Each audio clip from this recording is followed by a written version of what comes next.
Hello student, তোমরা যারা ক্যালকাটা ইউনিভার্সিটির আন্ডারে থার্ড সেমিস্টারের ছাত্রছাত্রী আছো, এখন তোমাদের রাষ্ট্রবিজ্ঞানের পাস কোর্সের ক্লাস আছে। আজকের ক্লাসে তোমাদের 10 নম্বরের একটা গুরুত্বপূর্ণ প্রশ্নের উত্তর নিয়ে আলোচনা করব। প্রশ্নটা কি আছে দেখো। প্রশ্নটা আছে, মুখ্যমন্ত্রী ও রাজ্যপালের মধ্যে সম্পর্ক আলোচনা করো। দেখো, ভারতের সংবিধানে রাজ্যের শাসন ব্যবস্থাকে সংসদীয় শাসন ব্যবস্থার আদলে গঠন করা হয়েছে। এই শাসন ব্যবস্থায় রাজ্যের নির্বাহী বিভাগের প্রধান হলেন মুখ্যমন্ত্রী এবং নিয়মতান্ত্রিক প্রধান হলেন রাজ্যপাল। অর্থাৎ নির্বাহী বিভাগের প্রধান হচ্ছেন মুখ্যমন্ত্রী এবং নিয়মতান্ত্রিক যে প্রধান সেটা হচ্ছে কে রাজ্যপাল। তারপর কি বলা হচ্ছে দেখো, মুখ্যমন্ত্রী হলেন রাজ্য সরকারের প্রধানমন্ত্রী এবং মন্ত্রিপরিষদের নেতৃত্ব দেন। তিনি রাজ্যের শাসন কার্য পরিচালনার জন্য দায়ী। রাজ্যপাল হলেন রাজ্যের প্রতিনিধি হিসাবে রাজ্যপাল হলেন রাজ্যের প্রতিনিধি হিসাবে রাষ্ট্রপতি নিয়োগ করেন রাজ্যপালকে। তিনি রাজ্যের শাসন কার্য পরিচালনায় মুখ্যমন্ত্রীকে সহায়তা করেন। তারপর দেখো, মুখ্যমন্ত্রী ও রাজ্যপালের মধ্যে সম্পর্কটি একটি জটিল সম্পর্ক। এই সম্পর্কের সাধারণ সহযোগিতা ও সমন্বয়ের সম্পর্ক হিসাবে বর্ণনা করা হয়, তবে এই সম্পর্কের প্রায়ই দ্বন্দ্বপূর্ণ হয়ে ওঠে। দেখো, মুখ্যমন্ত্রী ও রাজ্যপালের মধ্যে সহযোগিতা ও সমন্বয়ের সম্পর্ক। মুখ্যমন্ত্রী ও রাজ্যপালের মধ্যে সহযোগিতা ও সমন্বয় সম্পর্কে নিশ্চিত করার জন্য ভারতের সংবিধানে বেশ কিছু ব্যবস্থা রয়েছে। রাজ্যপাল মুখ্যমন্ত্রীকে নিযুক্ত করেন। এই ক্ষমতাটি রাজ্যপালের আনুষ্ঠানিক ক্ষমতা, তবে প্রকৃতপক্ষে এই ক্ষমতাটি রাজ্যের শাসক দলের নেতা বা নেত্রীর ওপর নির্ভর করে। তারপরে কি বলা হচ্ছে দেখো, মুখ্যমন্ত্রী রাজ্যপালকে রাজ্যের শাসন কার্য পরিচালনায় সহায়তা করে।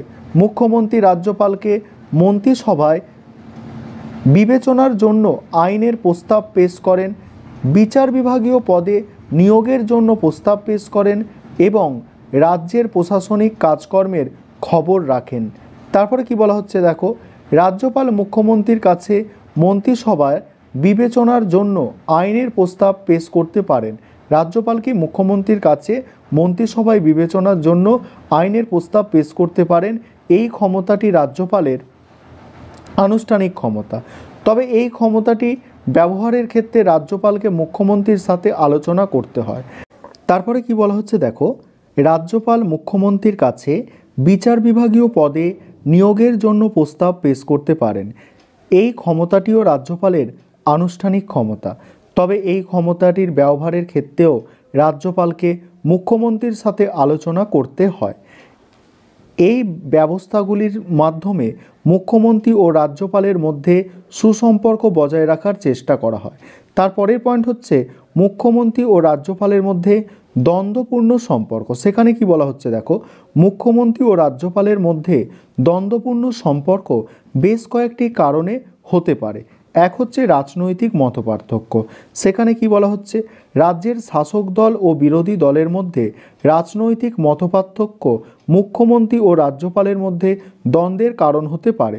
উদাহরণস্বরূপ, যদি রাজ্যের শাসক দল কেন্দ্রীয় সরকারের সাথে দ্বন্দ্বে থাকে, তাহলে রাজ্যপালের সাথেও তার দ্বন্দ্ব হতে পারে।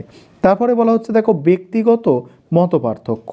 মুখ্যমন্ত্রী ও রাজ্যপালের মধ্যে ব্যক্তিগত মতপার্থক্য তাদের মধ্যে দ্বন্দ্বের কারণ হতে পারে।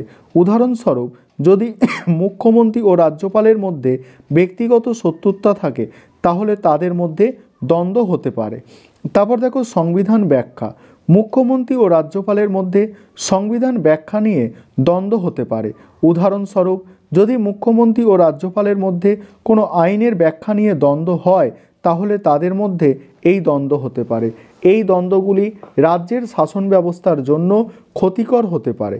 এবারে উপসংহারে কি বলা হচ্ছে, মুখ্যমন্ত্রী ও রাজ্যপালের মধ্যে সম্পর্কটি একটি গুরুত্বপূর্ণ সম্পর্ক।